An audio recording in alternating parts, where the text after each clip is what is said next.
Okay, welcome back, everyone. I hope that that was helpful to stretch your legs, and we are nearing the end of the first day of the Reporting 3.0 conference. So we are heading back down into the village right now for the session on building the backbone of transformation. So we have three wonderful speakers that we're glad to have joining us. And just one quick note about our format is going to be slightly different for today. So we're going to have Michal Shinwell from the OECD, who's focusing on their well-being work, go first. And then we're going to do questions immediately after that because of a scheduling to catch your transportation. So we'll do that. And then we'll go over to Laura Palmeiro from UN Global Compact and Mark Gough from Natural Capital Coalition to round things out, and then do the last round of question and answer with them. And then we will need to end right on time at 6:30 so that we can continue to manage this in a very disciplined way. So thank you to all of you for managing yourselves to get back in on time. So again, this is the keynote sessions, and we're pulling together three very important elements of the Reporting 3.0 knowledge stream, if you will. So really everything that we do at Reporting 3.0 comes back to the question of well-being. So we're always looking to identify how impacts on the capitals, so this is where Mark Gough's work with the Natural Capital Coalition, and you'll hear how he's actually expanding beyond that into the other capitals, how managing the capitals within the thresholds that are identified by the Sustainable Development Goals, which is part of the focus of Laura Palmeiro's talk about how the UN Global Compact is collaborating with B-Lab around the SDGs, as well as other things that the UN Global Compact is doing, including conversations with Reporting 3.0. So as a Reporting 3.0 steering board member, Laura is really nurturing the conversations between our organizations. And so again, bringing it all back to the question of creating human and, in fact, well-being for all of our biota. Hand it over to Michal first, and thank you. Thank you very much. Thank you.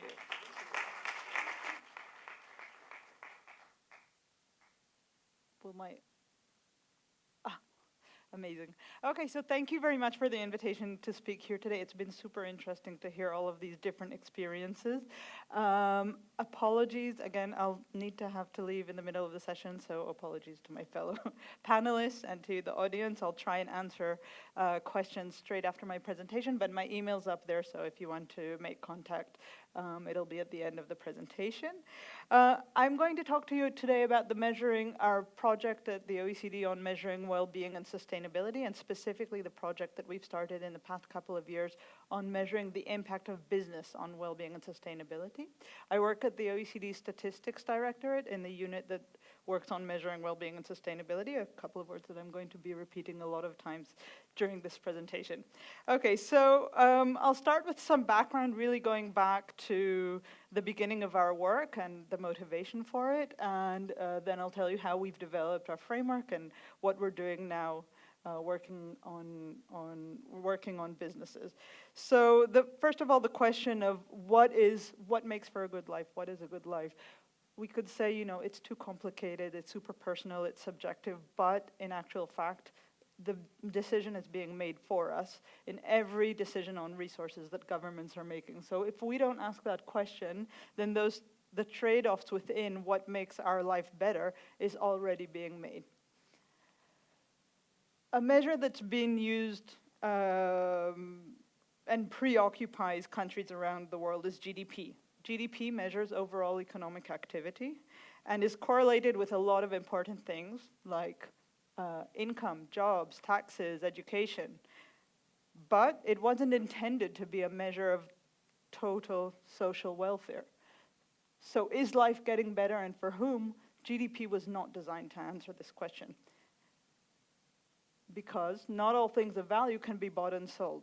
So GDP doesn't take into account a lot of things. First of all, it doesn't tell us how sustainable our activities are. It tells us what we've done over the past year, what we've traded. It doesn't tell us if we'll be able to continue that over time. Second of all, there's a lot of goods that have no market prices: clean air, security, our relationships with people, leisure activities, a lot of things that we enjoy that make our life better, but we don't count them in GDP. So some things in life are priceless, they're not traded in the market, and they're not included in GDP. So the OECD has done a lot of work in taking this criticism of GDP to go beyond GDP. We've developed a conceptual framework for well-being, for measuring sustainable well-being and sustainability, which is presented in our biennial publication, How's Life, and the Better Life Index, if you're familiar with it. We've embedded alternative indicators of progress into statistical systems. We work with national statistical offices, broadening their sets of metrics that they're looking at. We help policymakers improve the evidence base to see how their policies are affecting people. We promote the use of well-being metrics in policy, and we engage with citizens on measuring well-being through our Better Life Index. What is our framework of measuring well-being? So our framework looks at two time frames, first of all. We look at current well-being and we look at future well-being. When we look at current well-being, we can split it into two areas in material conditions. So we look at income and wealth, jobs and earnings, and housing. In quality of life, under quality of life, we look at health status, work-life balance, education and skills, social connections, civic engagement and governance, environmental quality, personal security, and subjective well-being. This always sounds like a shopping list when I go through this presentation, so I really urge you to look at these indicators, look at our framework online at the Better Life Initiative. And we look at resources for future well-being. So what is it that we need in order to continue the same level of well-being that we have today or improve it? The approach that we've taken is to look at 4 types of capital. We look at natural, economic, human, and social capital, both as stocks, and we also look at risk factors for continuing current levels of well-being. What are the features of our approach? What's different about the approach when you compare it to GDP? First of all, we focus on people. We focus on people and households. We don't look at the system as a whole. We show the diversity of experience. We look at inequalities, at deprivation. We don't just look at the average of outcomes of well-being. We look at objective conditions, but we also want to know how people are feeling about life. So not only their overall life satisfaction, but how healthy do they feel, for example. So we don't just look at objective conditions. We look at well-being both today and tomorrow. And we look at it as a list of ingredients, not a prescriptive recipe. So this is a dashboard of indicators showing us how we're doing on well-being, not necessarily, it's up to us to decide the value of each one of those ingredients. And a key feature is also the multidimensionality. So we don't add it all up into one number, but we look at each and every dimension of well-being as intrinsically important for people's lives. What we've done in terms of development of this work is we do a lot of research, methodological work, underpinned by measurement guidelines which we've developed, such as on subjective well-being, measuring household wealth, joint distributions of income, quality of the work environment, and guidelines on measuring trust. These are all guidelines that we've developed because we've seen that there's data that we're missing, that statistical offices aren't collecting, and we also see that we need to be able to compare these metrics across countries, across different locations. So we've developed these guidelines in order to help statistical offices advance this work. But what about the private sector? So traditionally at the OECD, we talk to governments, our member countries lead and prioritize our work. But when we talk about well-being and sustainability, we're missing out, the private sector means missing a very important actor in this. So a few years ago in 2017, we started our work on seeing whether we can take the concepts that we've understood about measuring well-being and sustainability on the national level into the business level to see if it makes sense to understand what it means to have a good life, what it means to sustain it over time when we're looking at the business level as well. We started with taking stock of initiatives and frameworks that have already been developed, looking at some business reports, looking at some of the organizations that are engaging in this, and we found a few things. So first of all, we saw business are engaging in ESG issues, but they're engaging as part of their corporate social responsibility reporting. They're engaging in order to build reputations, to build relationships with their stakeholders. They're anticipating risks and opportunities, but most of all, they're reporting on in the realm of doing no harm rather than doing good. So they're telling us how they're preventing catastrophes, but they're not telling us how they're improving people's lives. We also looked at the metrics that are being used in different frameworks, and we found several things. We found that the metrics aren't detailed and transparent enough. So you can see a number, you won't know how that number is made up. You don't know what the questions are, you don't know who the population is that has been measured. It's very compartmentalized, it's very industry specific, so in one industry you'll see a lot of specific metrics. They might be different in other industries. Even within a company you might not see the same indicators, the same metrics over time. There's insufficient use of quantitative data, so there's a lot of storytelling but not a lot of numbers behind it. A lot of times relevant information just isn't there, like how are some groups impacted directly, which means that we can't compare across companies, across industries. There's inconsistencies in measurement, so we see companies using different measurement scales, different measurement units, using their own definitions for different metrics. So this means we can't compare across companies within the same industry, and we can't even compare across times. If you look at business reporting 2016, 2017, 2018, you'll see they might be reporting on the same things, different metrics, same company. You don't know, has it improved, has it declined? No idea. We also found that SDGs have resonated within the business community worldwide, so a lot of effort is being made in order to talk the language of SDGs. We think that's important because it's an opportunity for alignment. So when we're applying the OECD well-being lens to businesses, we have to ask ourselves who are the people who are being affected by business actions? When we look at a government, we say, it's easy, it's the citizens. We're looking at all the citizens. But when we're looking at a business, there are a lot of different groups of people, a lot of different populations. So we've looked at what we call circles of impact. This is concentric circles, but there's no hierarchy here, right? So it could be, the impacts could be different across. So the people we've identified are shareholders and investors, the business owners, employees, suppliers, consumers, government, and society at large, future generations, which is where we see the environmental impacts. So the circles of impacts kind of help us understand what the impact is that we're looking for. The impact is on whom. And we posit that businesses do have a crucial impact on people's current lives and future well-being, both in the 11 dimensions of well-being and in future well-being.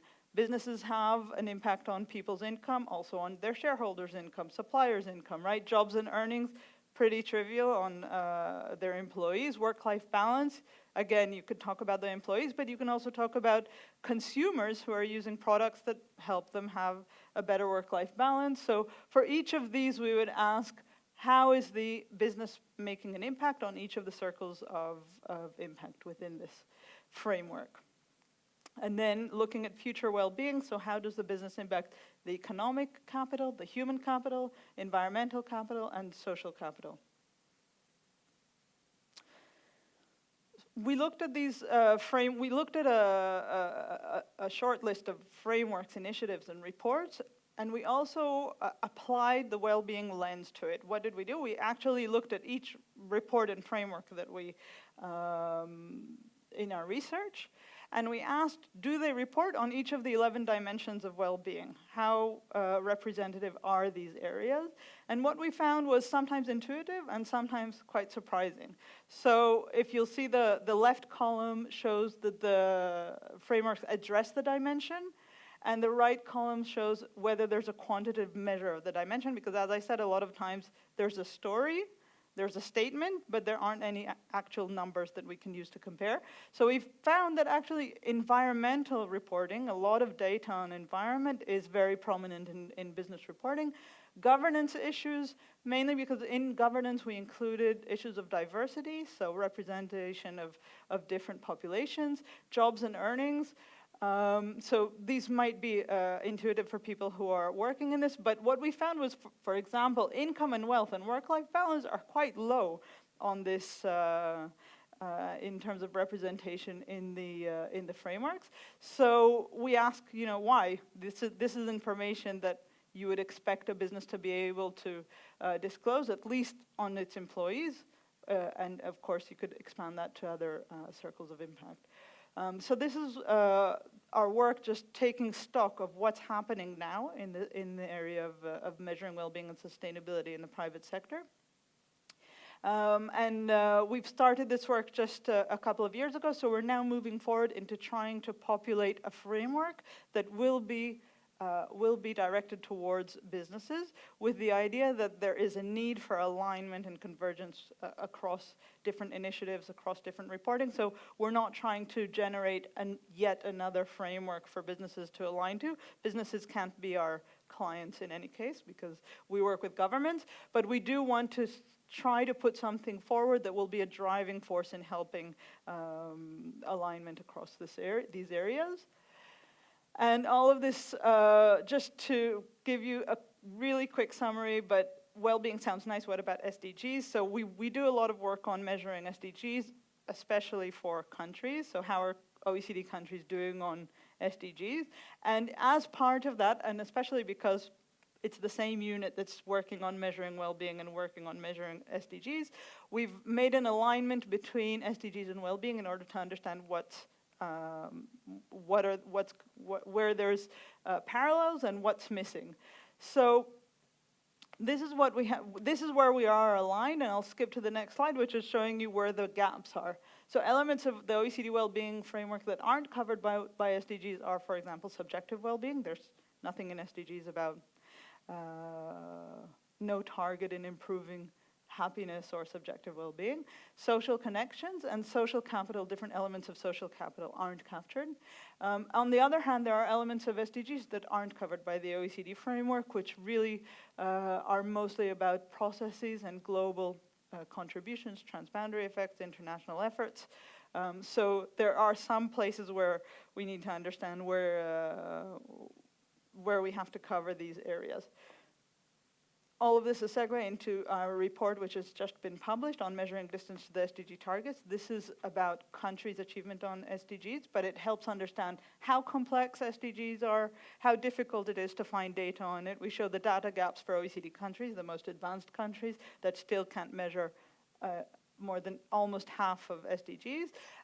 But also that if you go into the data, if you dive into the data, you'll find a lot of surprising details that really show how much of a mixed bag SDGs are. So I invite you to take a look at that.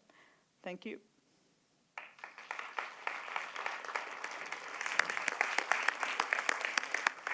So I'll take the thing. Thank you. Yeah, have a seat. And I actually have a question, but also put it out to the audience, maybe one or two questions from the audience for Michal. Okay, over here. Right here. Hi, my name is Or I can do it without, that's fine as well. Just for the recording. Okay. There we go. Thank you for the interesting presentation and the information. I was wondering whether the OECD also focuses on private sector from non-Western countries in this research, and whether that might also be the gap between the SDGs and your measurement, as the SDGs were based on data and input from countries also non-Western, but the OECD are mostly Western countries involved. So I was wondering if you see any difference. Yes, we have work that we do with non-OECD countries and with businesses that operate in non-OECD countries through our emerging networks, emerging market networks. The OECD is a huge organization, and there are many, many, many work streams, so there's a lot of different things going on. We do make an effort to try to align things, so we work in my unit on measuring well-being and sustainability. We try and promote that not only at conferences, but also internally. And in terms of SDGs, the developing countries have, the less developed, the less data, generally. So, the picture that we show in our report on SDGs is the best that you can get, so if that answers your question. Okay, great.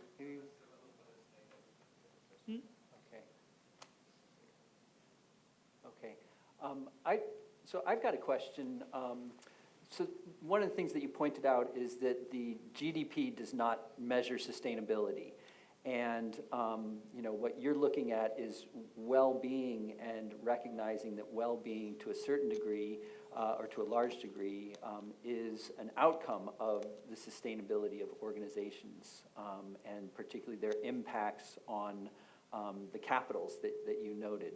So I'm just wondering to what degree OECD and your well-being work either applies or is considering applying essentially a donut filter. So, what are the thresholds or the carrying capacities of the capitals is a consistent theme of reporting 3.0. So is that something that you see that either you're applying or that you see opportunity to apply to make that linkage more clear between sustainability and well-being? I can speak for our work. I'm not sure if there's anything going on that I don't know about, but the answer would be no. We're not thinking about applying thresholds to measuring well-being and sustainability. We do have work that relates to agreements that have already been made by governments, such as the Paris Agreement. Where are we on climate? But even there, you look at the work that the UN does. They won't look at country by country how they're achieving, whether or not they're achieving their targets, how far they are from achieving their targets. So we don't have the mandate to do that. Right. Okay. And is that because it's a country? Your mandate is essentially We're country-based? mandated by countries. Right. Okay. Yes. Okay. Great. Yeah. Oh, okay. Great. So Andy, Andrew, and then John. Thank you for pointing that out. Thank you. My question is a sort of, I suppose it's a slightly less polite version of Bill's question, or perhaps maybe just a little more direct, I suppose. In that I spent many years working with the New Economics Foundation. We had a Centre for Wellbeing. We developed some alternative indicators and all that, blah, blah, blah, blah.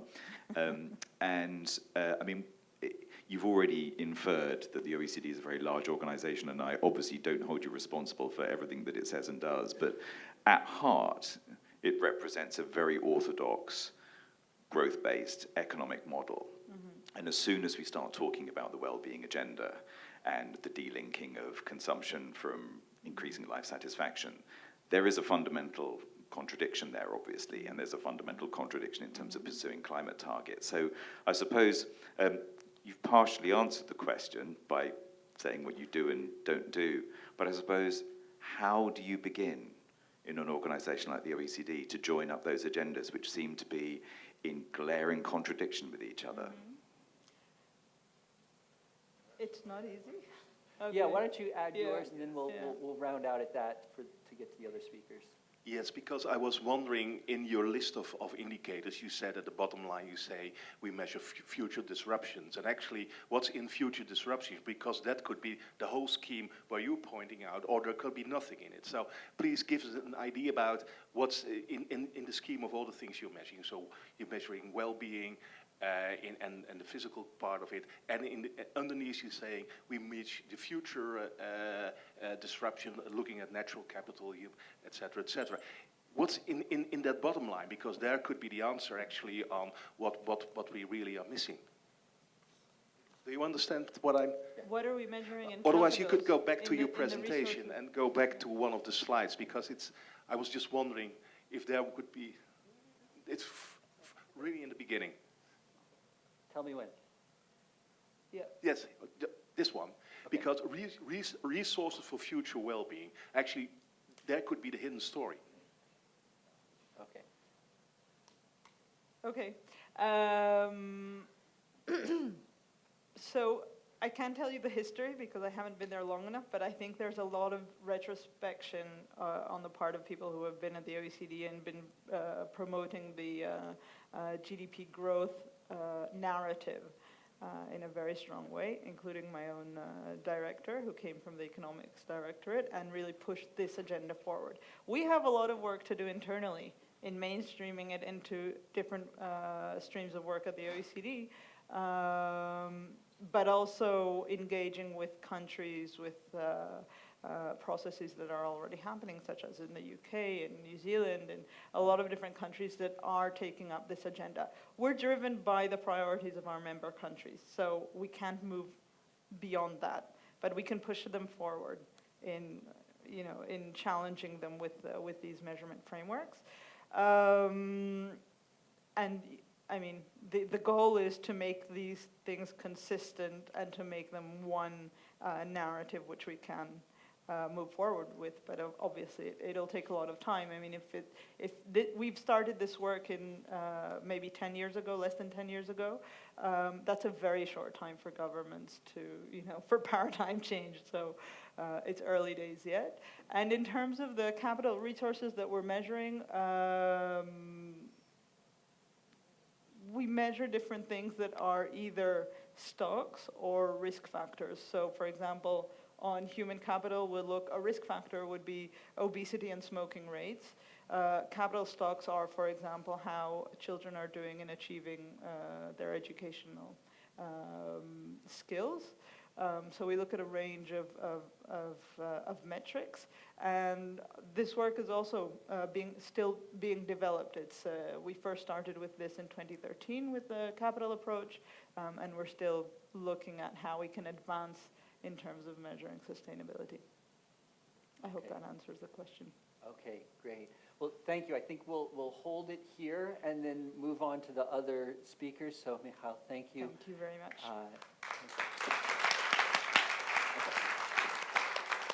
Okay, and don't get vertigo while I shift forward to Laura Palmeiro. And again, Laura Palmeiro has, let's say, 3 hats. There's the UN Global Compact hat, there's the Danone hat. She's seconded from Danone, and also the Reporting 3.0 steering board member hat. So thank you. Thank you. Thank you very much. So hello to everyone. So I'm going to briefly explain what has been my career, because I am one of these people that was all about money. Of course, I was working in finance. I am a trained accountant, and I started my career in PwC. For 4 years, I was doing financial auditing in my country of origin, which is Argentina. And then I joined one of my clients at that moment, which was Danone. It was acquiring one of the companies in Argentina, and I did due diligence for them, and then I joined the company. I have been working with Danone for 21 years now. At a certain point, there was an opportunity in controlling at international level for our mineral water division worldwide, and that's why I was transferred to France, to the headquarters.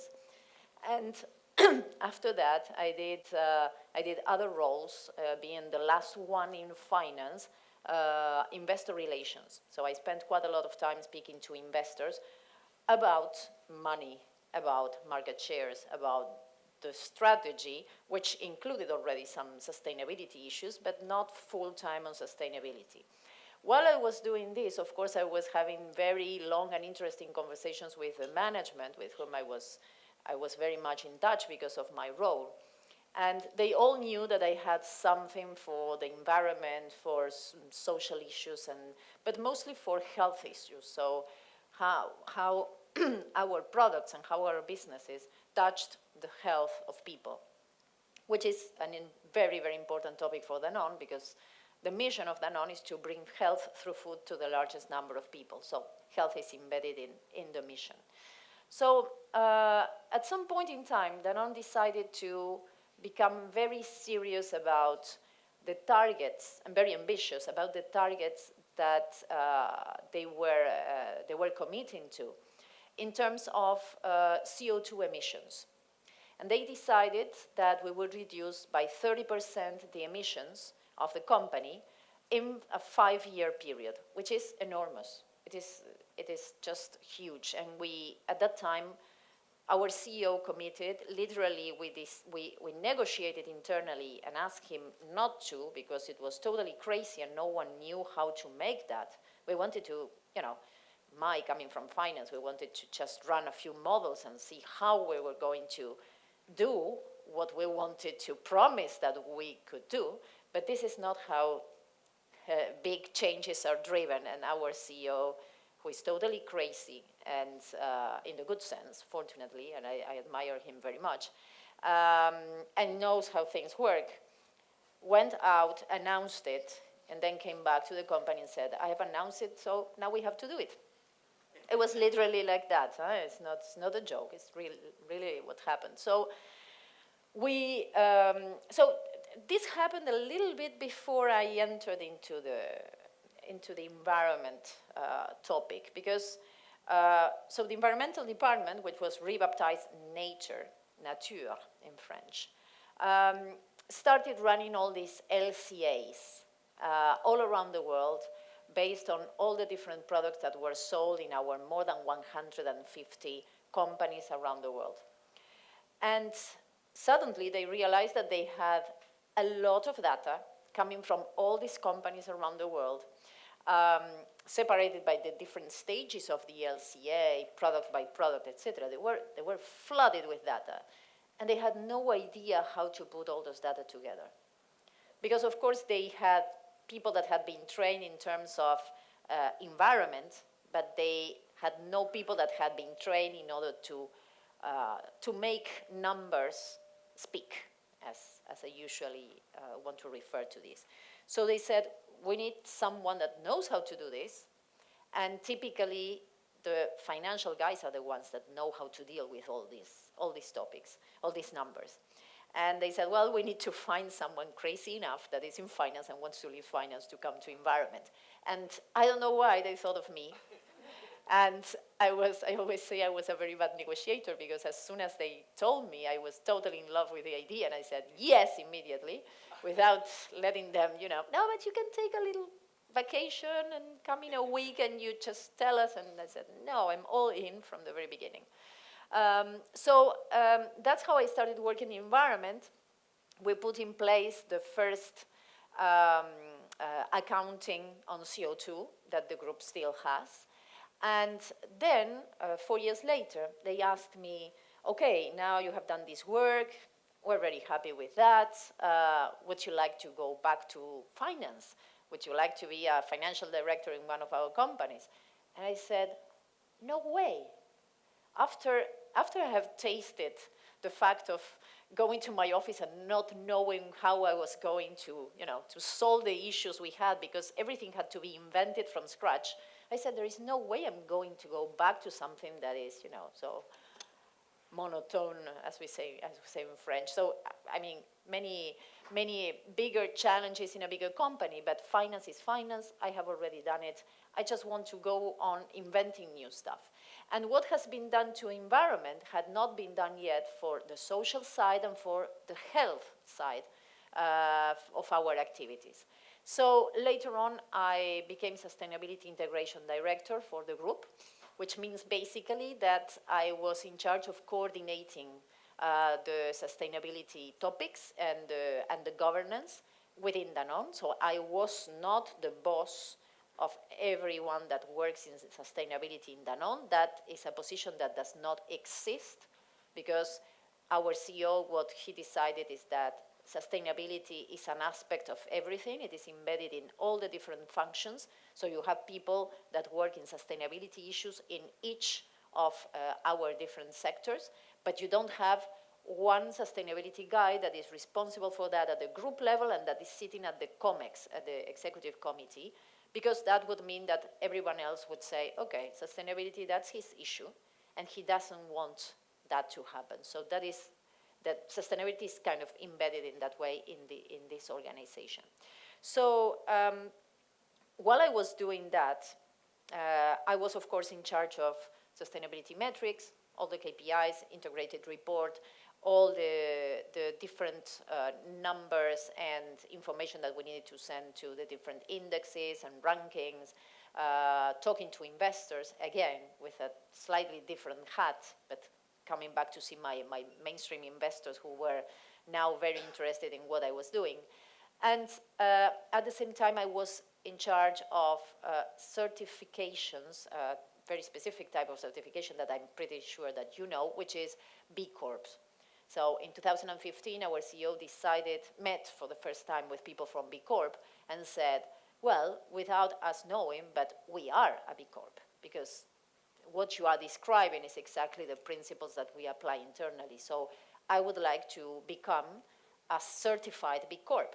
But he wants to become a certified B Corp, like a 25 billion euros turnover company that has operations all over the world, which is today not completely possible given the way that the certification goes for B Corps. So, so we put in place a working group with B Lab in order to develop a new way of certification that is more complex than that applied for local businesses, but that is applied to big multinationals and that has different layers of assessments to see whether you can become or not a B Corp. So we are in the process of doing that, and very soon, probably, we're going to, the big companies are going to be able to certify as a B Corp at a global level. In the meantime, Danone has certified more than 30% of the total turnover worldwide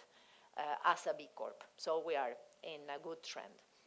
So because I was doing this, I was also representing Danone in many of the initiatives that you have heard speaking today. And one of them was the UN Global Compact, United Nations Global Compact, that I'm pretty sure that you know, which is one of the smallest, if not the smallest, agency of the UN that makes the link between the private sector, so companies, corporates, and the agenda of the United Nations, which mainly, as you know today, refers to the SDGs. So I was representing Danone in one of the initiatives within the UN Global Compact, and suddenly someone asked if it was possible to do a secondment. I said, what? I had no idea that this existed, what it meant, or anything. And they basically explained that it would be that I was still an employee to Danone, I was paid by Danone, but I was allocated 100% of my time to working inside the UN Global Compact as any other employee of the UN Global Compact. So basically to be lent, to be lent for a certain period of time, to be donated for a certain period of time. So I became a donation from Danone to the UN Global Compact. I totally loved the idea, and that is how I have to explain, sometimes it is a little bit long, but I have to explain that I work 100% of my time within the Global Compact, doing projects for the Global Compact, but I'm still related to Danone because of that reason. So within the Global Compact, what we are doing in terms of reporting on the SDGs, we have three major, I would say, projects that relate to measuring on the SDGs, which is what we are talking today. The first one is the action platform reporting on the SDGs. The second one is a self-assessment tool that we are co-creating with VLab, which is the very reason why they asked me to become a secondee. And then the communication on progress updates.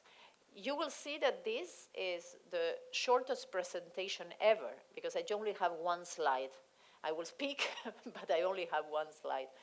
So to talk about the first topic, which is the action platform, reporting on the SDGs, I was personally representing Danone in this platform, and that is why I started the interaction with the UN Global Compact.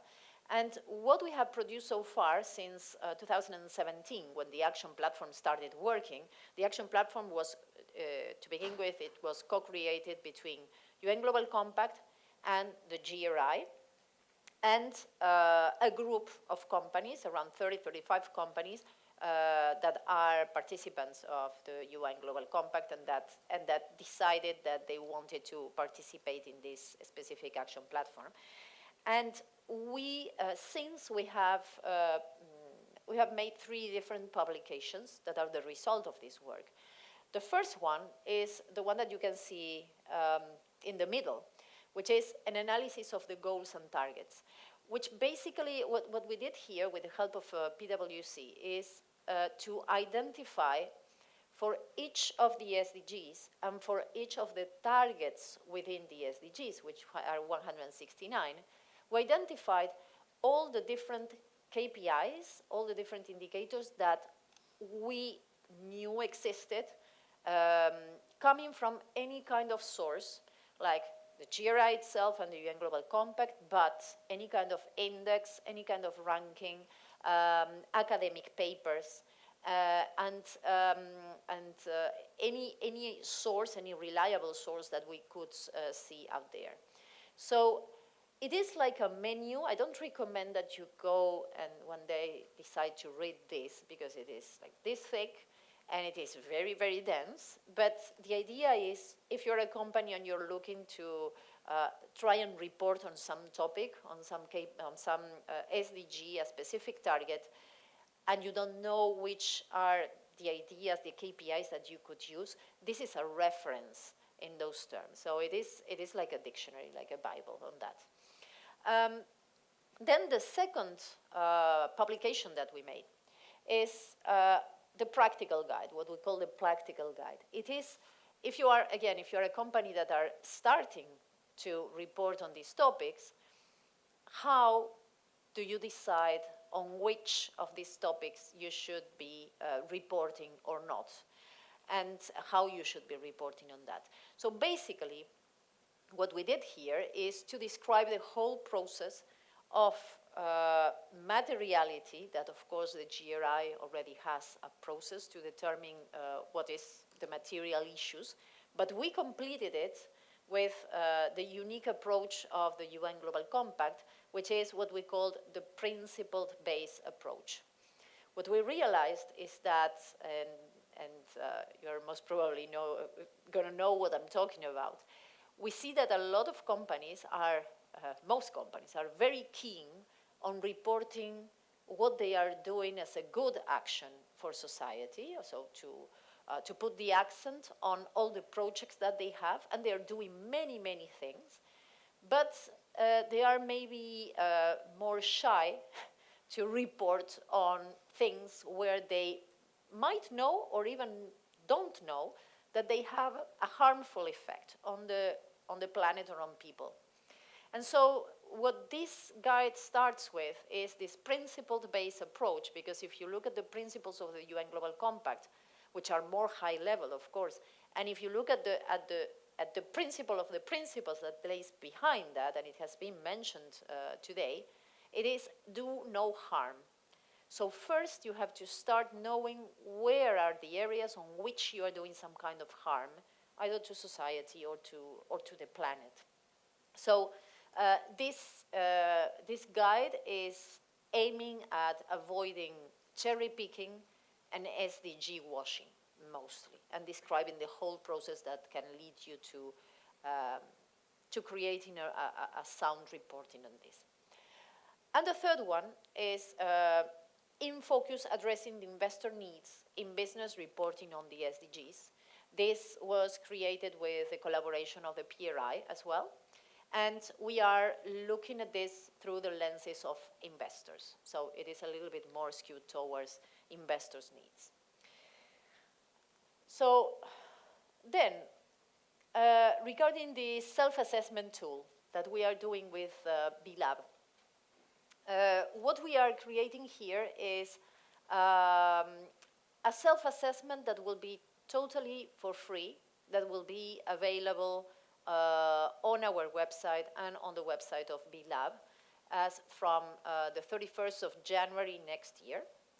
It will be a self-assessment that has, first of all, an introduction where you can see the different principles and questions in order to test how your company, your organization is contributing and respecting these principles. And then we will go over each of the SDGs, covering all the different targets when they are relevant for the businesses, because in some cases they are not. So this is based a lot on the questions that exist today on the BIA, which is the Business Impact Assessment of B-Lab.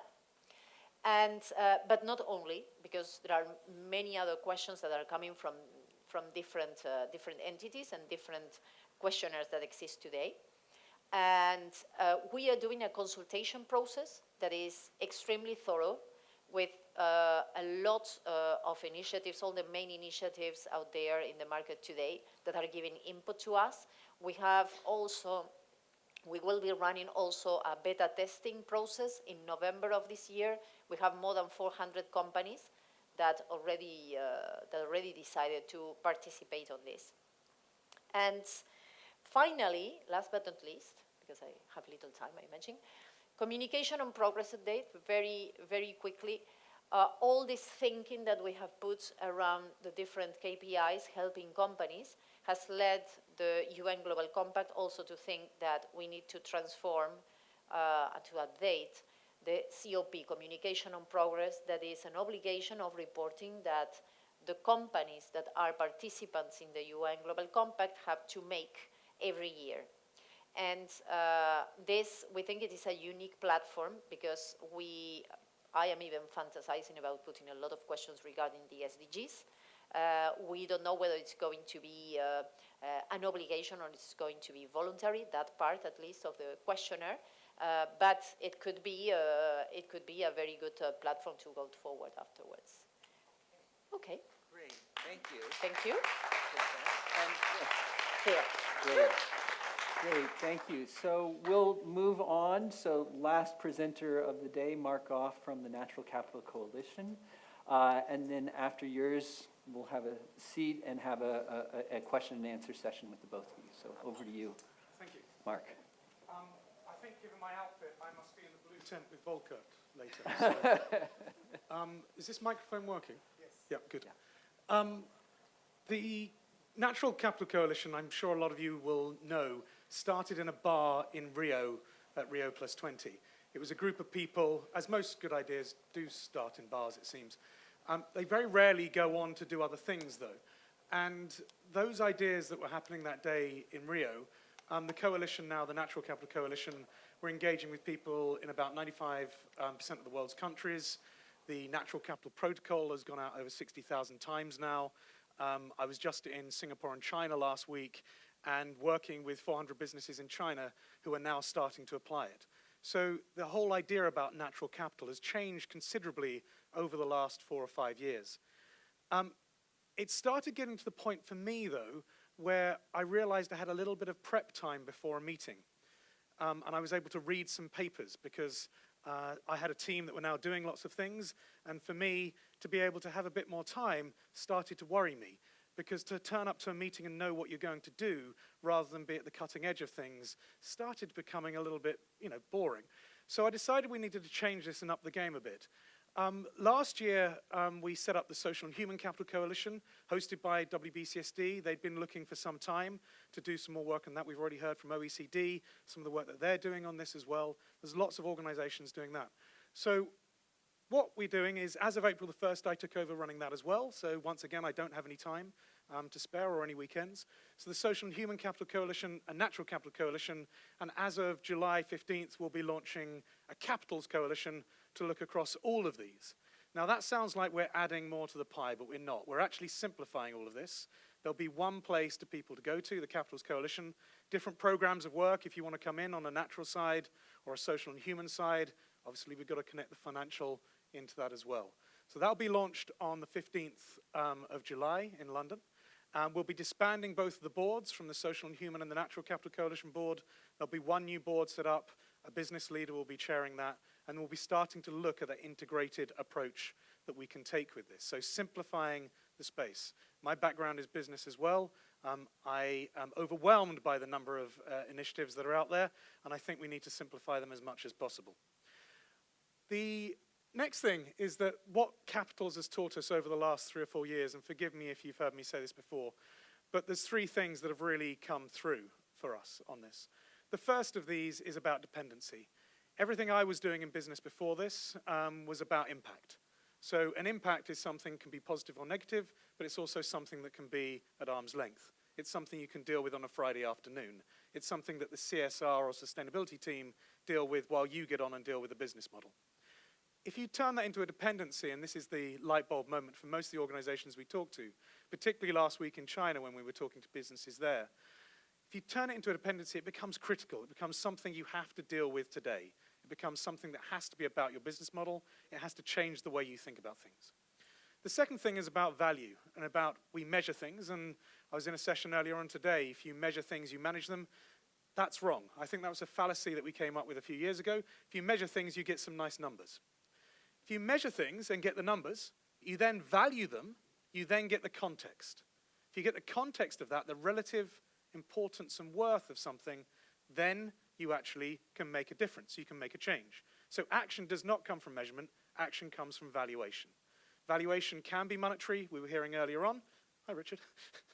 Valuation can be monetary. It can also be looking at quantitative or qualitative numbers as well. So we don't actually have to have a monetary term. About 50% of the people that we work with put it into monetary terms. A lot of others are looking at other forms of value. Okay? The third thing is about the systems approach. When I was working in business, I would have 15, 20 people working for me. Each one would come and tell me that their subject matter was the most important, and they needed to have more budget than everyone else each year. Then the CEO would come in and say, no, I've just had dinner on a Sunday night. The topic we're going to focus on is this. And I'd have to scrap everything and start again. So when you're doing this and you've got all of these different initiatives, how do you connect them all up? Well, Capitals actually isn't another thing that you do. Capitals is a way of connecting up all of those other things. Most of the people that are doing Capitals have got a greenhouse gas account. They've done their life cycle analysis. They've done all of these things. Then they start to say, well, how do I make a decision on this? And that's what the natural capital and the Capitals things does. It shows you the trade-offs between them, how to make decisions. There's a lot of people in the system. I spend a lot of time going around to lots of different conferences. The last one I did was a business one. The one before that was a government one. Every single time, that community say that they've got the answers, everyone else is the problem. If that really was the case, we'd be in a very different world, I think. It's obvious that they need to come together. Everything that we do connects up all of those different people. Whenever we run a conference, we always make sure it's about 50% business. We see that as the engine of change, but we've got to play with the whole system here. I'm sure all of you from the Netherlands will recognize this, Drift's work. Seeing lots of nods in the audience. We've been working with Dirk and his team for a couple of years. We've been taking this out through our communities as a transition model, not a change model, that's a different thing, but a transition model. How do we transition to this? What are the things we've got to let go of and let die? What are the things that we've actually got to build up? And our model of doing this at the moment, we're working through lots of different programs of work to make sure the transition is forwarding through to a new normal, as we were talking about this morning. One of the things that is really exciting about working with Reporting 3.0 is the work that IRRC is doing with them as well at the moment, looking at the multi-capitals world. What is a multi-capitals world? How do these things connect? And there's a white paper on this that's being developed at the moment on what multi-capitalism is. That's going to be a really exciting piece. The other thing is that Richard Howitt, who's now walked into the room, have been talking for a little while about how do we get the integrated thinking bit, the decision-making bit that we're doing to connect up to that disclosure bit that the IRRC have been doing. And once again, let's try and simplify this. When I was out in China last week, I was talking a lot about integrated reporting and trying to encourage the companies that were talking to us about the natural capital work, that if they wanted to disclose this, they need to then go on to the integrated reporting frameworks. How can we connect these things? We've set up a multi-capitals dialogue to start having that conversation. It isn't another institution. It isn't going to be doing other things. It's a way of connecting these things up, making it simpler for the user, making sure that we understand the narrative behind why we're doing this. There's a couple of things here. For those of you that have been involved in the integrated thinking and strategy work the IRRC has been doing, this was one of the things that came out of that I was involved with. And there are some boundaries to this as well. We've got to think about thresholds, and I know that Reporting 3.0 has been doing a lot of work on that. There's several other things as well. So how do we sum these up? How do we aggregate? The net impact event that was held a couple of weeks ago is spending a lot of time thinking about, can you aggregate? Can you add these things up? When do you keep them separate? The question, we've got to get back to what the question is. I've seen lots of accounts being produced here that aren't connected to actually any form of decision. We're doing this because we're trying to inform decision making. What is the question that you're starting with? Collect the data that's going to be relevant for the question. Don't collect data for data's sake. Otherwise, you'll drown in information. Australia is doing some really interesting work on this at the moment. We've got a government dialogue, about 40 governments at the moment out of the 100 that have promises to do things in this space.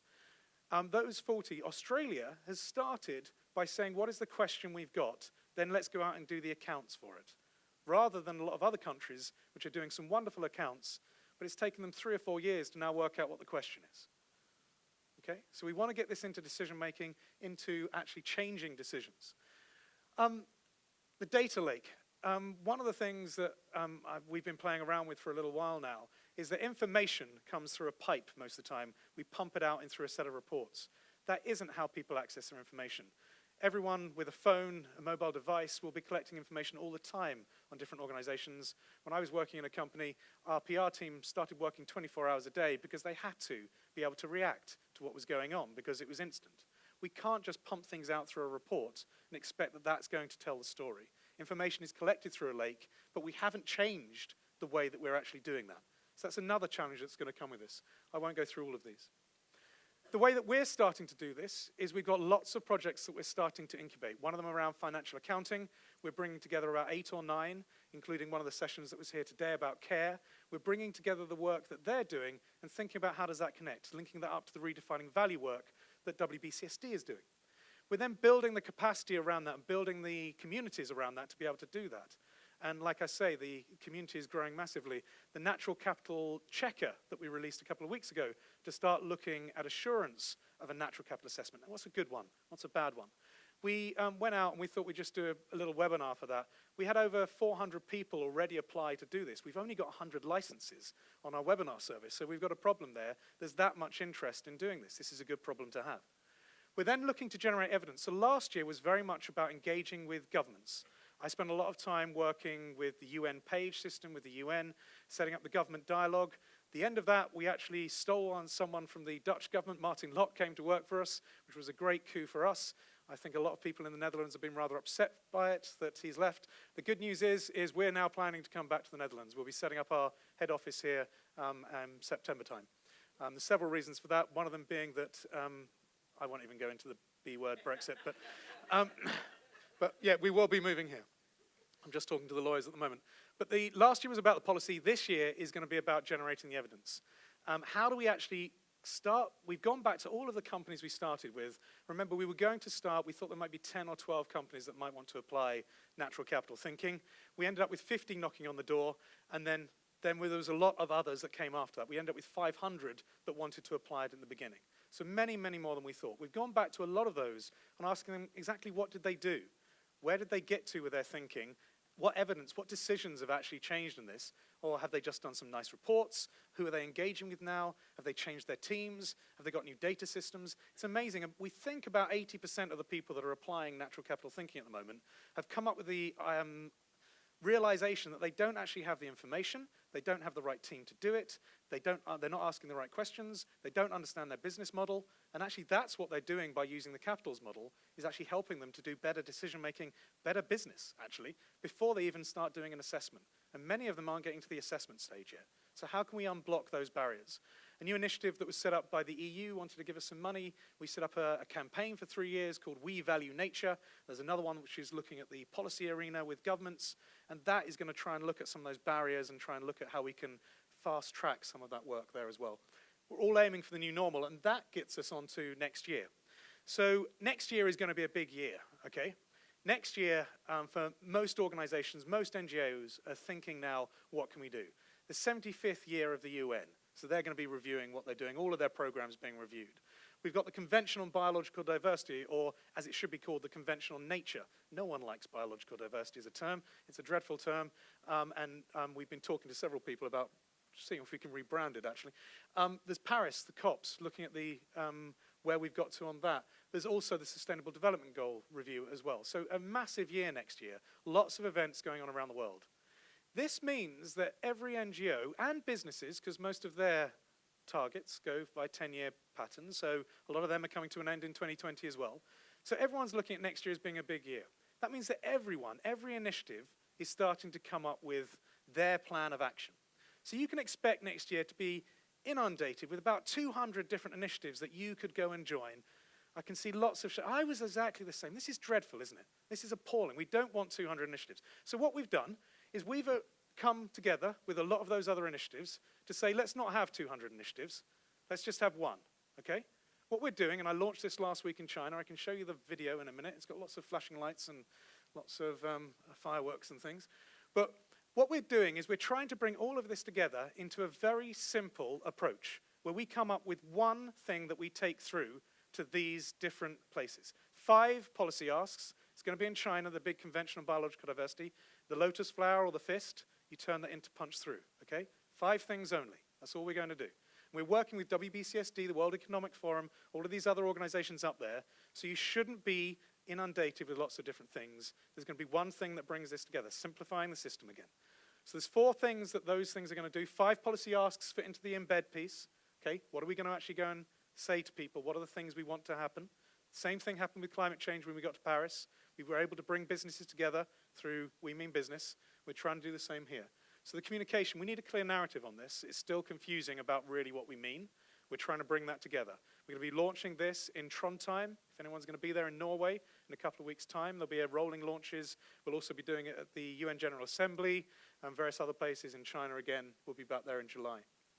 Some of the commitments. What are businesses doing? There's a commitment website already, but let's bring those together to actually start getting commitments on that through one portal again, not 300 different places. What that's going to lead to is action. What is actually going to change on the ground? So we're trying to simplify this to make sure that when we get to China next year for the Convention on Biological Diversity particularly, we're going in there with just 5 asks for the policy asks and 4 simple things that we're doing, that everyone is getting behind. That's all I was going to say today. I've really enjoyed today. I think it's been a really exciting day, and I've really loved the energy in the room. It's been great. I've been, for 3 years now, Ralph's been trying to get me here, and Bill, and every year I've been somewhere else. I've spent a lot of time traveling, and I've had to say no. I'm so pleased that this year I've been able to get here. So thank you very, very much for that, and thank you. Thank you. Okay, well, I have essentially one question for the both of you, and then we'll open it up to the audience. Essentially, it's really because we're here at the Reporting 3.0 conference, it's a question around, how are you all intersecting with us? So I wanted to first put it to Laura, and we've been having some background conversations and just talk about how the work that the UN Global Compact is doing around the SDGs, how that intersects with the work that Reporting 3.0 is doing and where that might lead in the future. And I'll ask a similar question to you next. Yeah.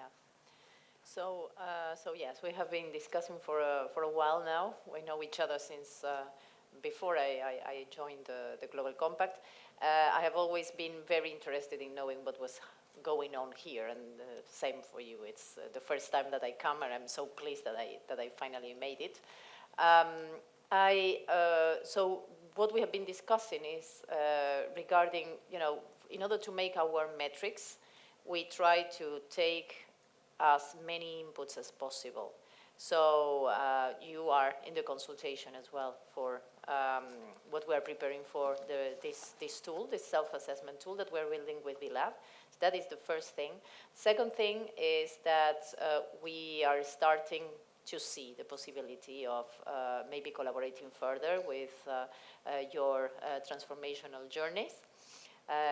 We're going to see how it goes because it is we need to recruit some companies that are ready to do that, but we are in the process of trying to make that happen. So so that is for now what we can say. Great, thank you, Laura.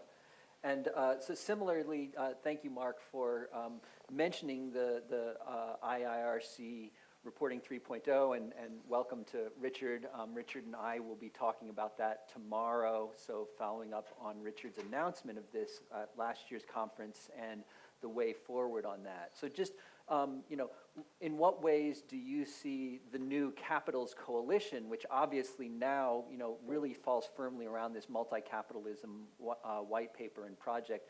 You're serving as an advisor to that project, but what other ways do you see that project and the notion of the carrying capacities of the capitals or the thresholds can inform the work of the Capitals Coalition going forward?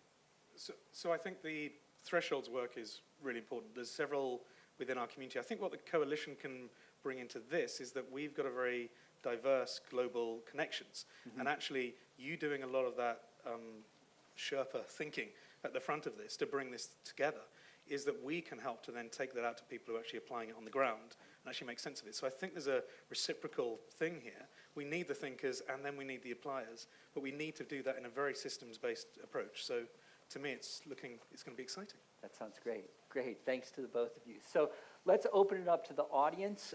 We do have a hard stop, so we've only got about 4 minutes. So let's get a couple of quick questions that are not too long. So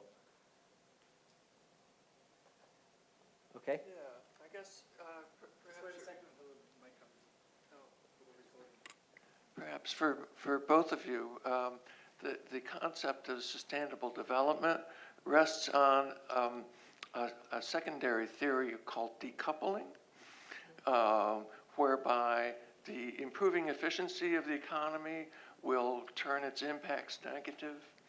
And of course, there's never been any sign of it whatsoever, but we are still continuing the conversation about decoupling.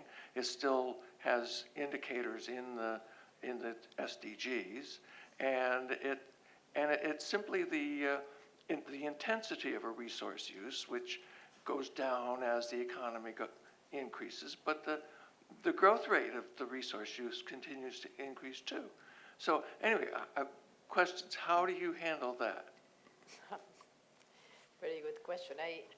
I know how we handled it in our company. We made commitments, so my coming from Danone again, so my other hat. We made commitments in terms of absolute number of emissions, so tons of CO2. So we made both. We started measuring in terms of intensity, and then gradually we capped it to with a decoupled target. In terms of the SDGs, what we know, we have KPIs. We have not treated specifically that topic in what we are doing now. So that refers more to the target and not to the KPI itself. So we have not treated like that in our exercise, at least so far.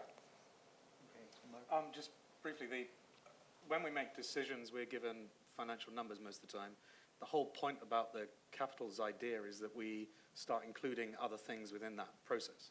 So we actually have better information. And most of the organizations that we've engaged with over the last 4 or 5 years, as a central platform where they can share ideas, most of them end up questioning the decoupling model. So most of them come to that point about what is their business model, where are they going to?